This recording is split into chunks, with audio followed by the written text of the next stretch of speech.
Bethlehem lies cracked and thirsty beneath a merciless sun. Fields once golden have turned to dust, and hope feels brittle in the hands that sift the soil. Inside their small home, Elimelech gathered Naomi and their sons.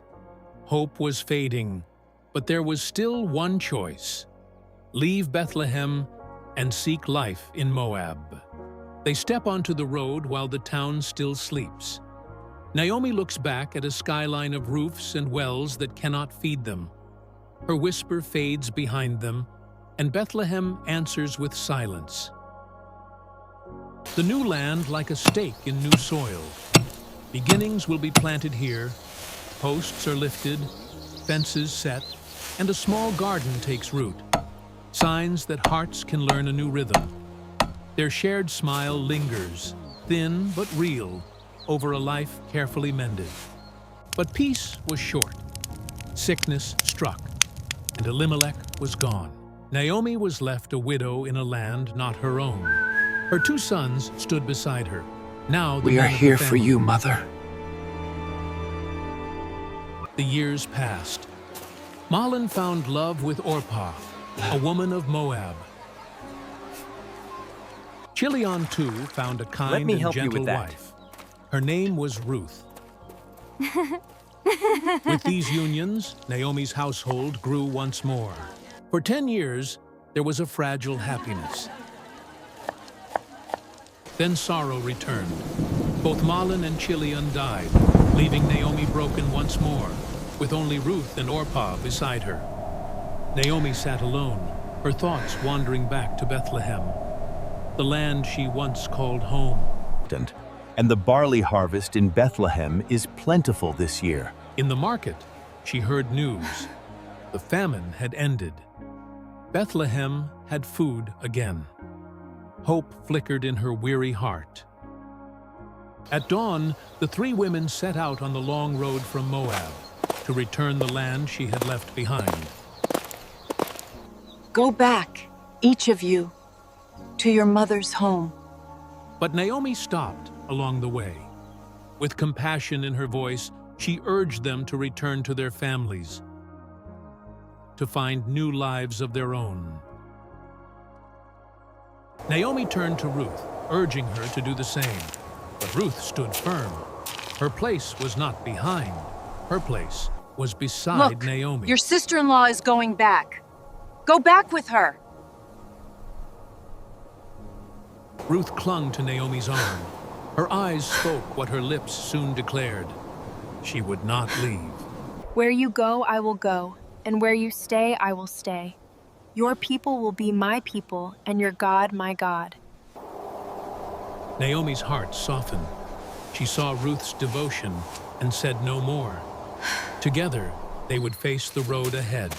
The two women walked on, step by step. Sorrow gave way to resilience. At last, Bethlehem came into view. The town was alive with the barley harvest.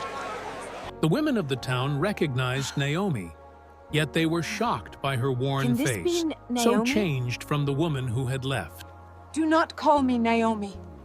Call me Mara, for the Almighty has dealt very bitterly with me. I went away full, and the Lord has brought me back empty. In Bethlehem, she and Ruth found only a small, humble place to live. We need food, Mother. Let me go to the fields and pick up the leftover grain behind anyone in whose eyes I find favor. At sunrise, Ruth set out. She did not know where her steps would lead, only that she must provide for them both. By God's hand, she entered a field that belonged to Boaz, a relative of Naomi's late husband. That very day, Boaz arrived to greet his workers. His voice carried blessing, and they answered with the same. As he looked across the field, his eyes fell on Ruth, working steadily, gathering what others had left behind.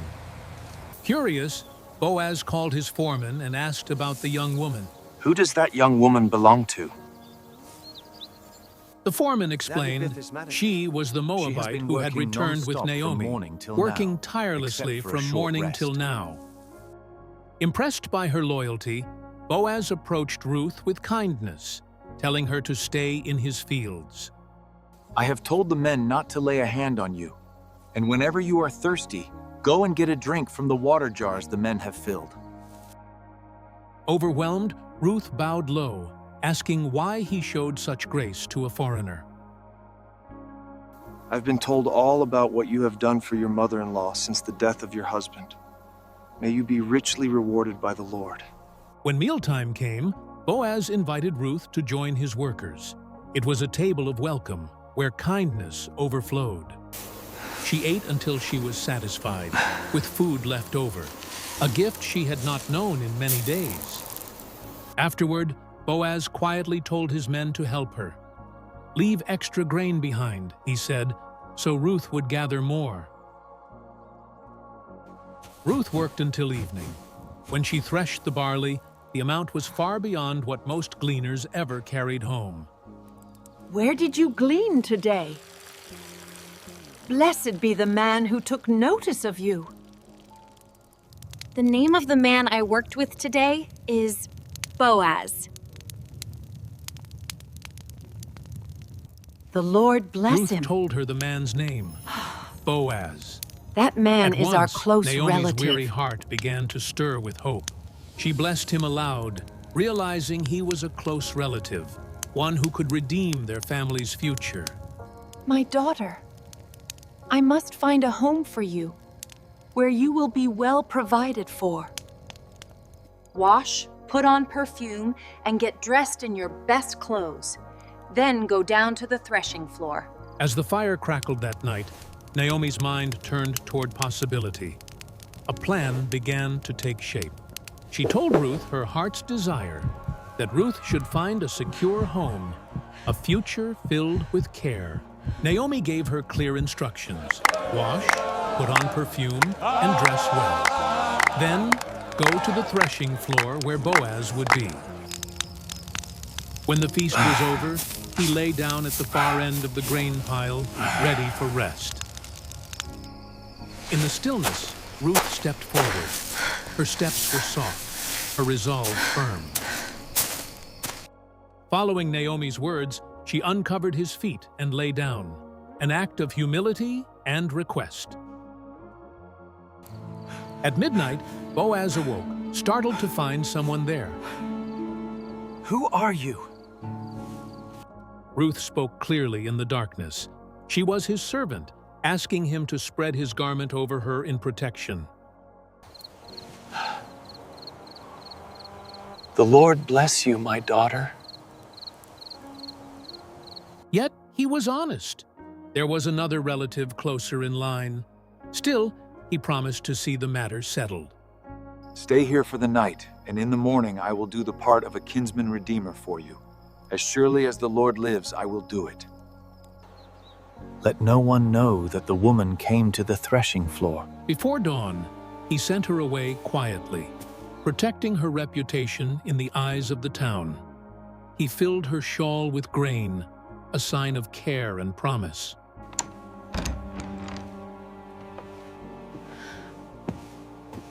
How did it go, my daughter?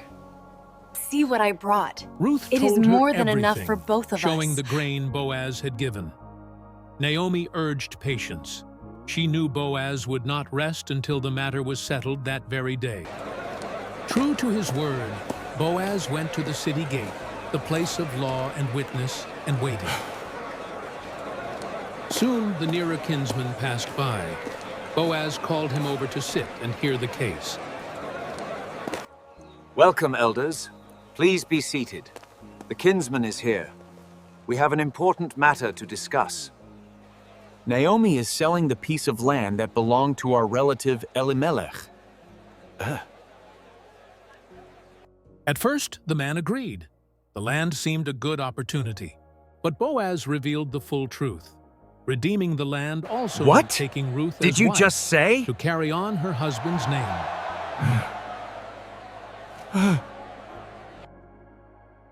The man stepped back, unwilling to risk his own estate. he gave up his right to Boaz. As custom required, he removed his sandal and handed it over, sealing the decision before all. All the property of Elimelech.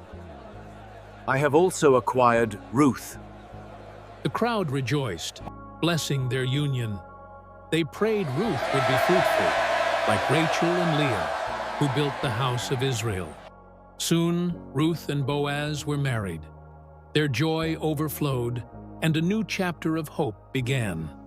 Pray be to the Lord. The women of the town gathered around Naomi, praising God for restoring her life through this child. Redemption comes not from forgetting the past, but from building a future upon its lessons.